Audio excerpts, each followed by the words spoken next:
One big right hand. Jake Paul did it. He puts down Ben Askren in the very first round, man. Jake Paul literally set up Ben Askren. He conditioned him into a knockout, which is crazy. I never would have thought Jake Paul would ever have that in him, to condition Ben Askren off of his body jabs in order for him to find the necessary distance for him to connect on Askren cleanly. From a guy who was winging overhand rights at Nate Robinson and struggling in some of his other fights, the guy's actually getting better. You have to respect him. But we had to wait until the circus was over. After the whole circus of musical performances and slap boxing matches and Ric Flair's cameo, like just a weird circus going on, we finally get to see Jake Paul knock out Ben Askren with one big right hook. And this just goes to prove to everybody, Jake Paul is sort of for real on that level. When it comes to celebrity boxing matches, Jake Paul is no joke, man. He's a young guy, athletic, taking this very seriously, as you saw the improvements in his game. He got better as a boxer, he got more powerful, and he's much faster with his hands, and that's the biggest thing coming into this. Now, people are talking about the power. Jake Paul's powerful, man. There's no getting around that. The guy can hit hard, but it wasn't necessarily just the power. It was the speed difference, and Jake Paul showed to be the better technical boxer, as we kind of knew beforehand, but Ben Askren could not react to most of what Jake Paul was throwing at him. Literally 6 seconds into the fight, Jake Paul throws out a jab that connects on Ben Askren. This is the start of where I saw, man, Ben did not react to that well. He was very slow on the parry. And then you saw it over and over again.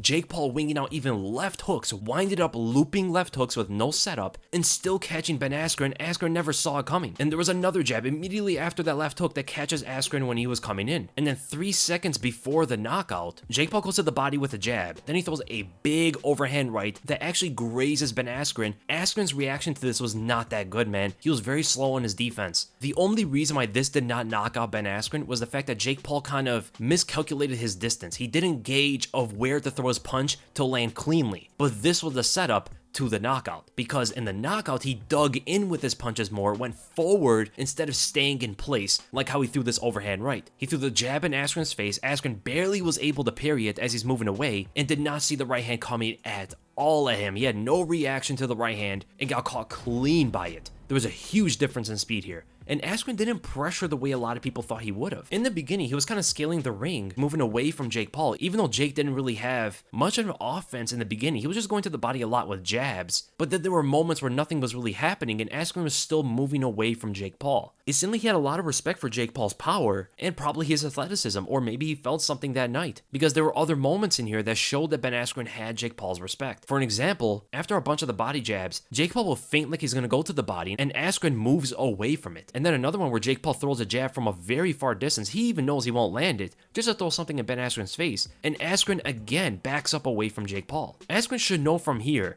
even fighting at MMA, that that's not the distance where he would get hit. And Jake used that reaction as an advantage, which is actually extremely impressive coming from someone so inexperienced. He throws out 2 jabs from a distance to get Ben Askren moving away, and ultimately get his attention up high, and he goes to the body with a right cross. And he also found out if he didn't set up his punches that well, Jake Paul was not going to land on the offensive. It was more on the defensive, where Ben Askren, while pressuring, will fall into some of the punches. Jake Paul knew he had to set up his big right hand off of a jab immediately, and that's what eventually caused the knockout. And we talk about that body jab to an overhand right that Ben Askren didn't really react to that well. You also have to know that the body jabs in the beginning of the fight set up that combination, because he went to the body with the jab, and you see Askren's hands come down for the overhand right, pretty much conditioning Ben Askren to open up his guard up high. Askren did have like one moment in the fight where he did duck under the looping left hook, because remember, when Jake Paul's on the offensive, when he threw out a winging punch with no setup, it wasn't really catching Ben Askren. He needed to set it up off of a jab. So here, Ben was able to counter him with an overhand right, as Jake Paul dropped his left hand, but Jake took it very well, man. The power gap was vastly different between these two,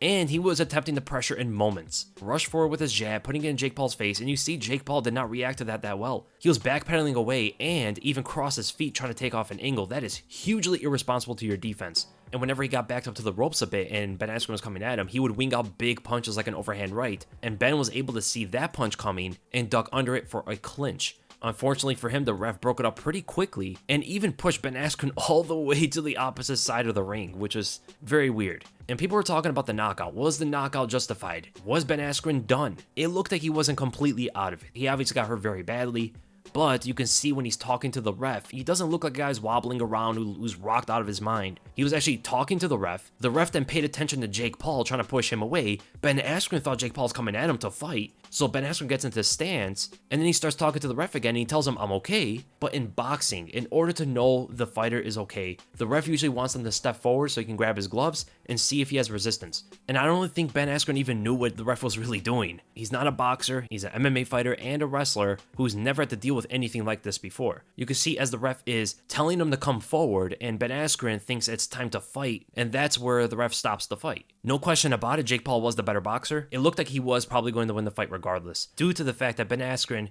couldn't take a big shot from Jake Paul. The first big shot that landed on him, it sent him across the ring. You know, that's pretty bad. But it was a very weird stoppage, and it looked like Ben just didn't understand what the ref was trying to do. Good victory for Jake Paul, man. He is not someone to be underestimated. Obviously, he's not a pro-level boxer, you know, to fight other pro-level boxers. He's not on that level at all. But fighting these celebrities, and even going up against guys like Ben Askren and maybe Dylan Dennis, he's a threat to all of these guys, man. He's probably the champ when it comes to these celebrity boxing matches. So I hope you guys enjoyed the breakdown. If you did, make sure to thumbs up, if you're not, make sure to subscribe, and I'll see you guys in the next video.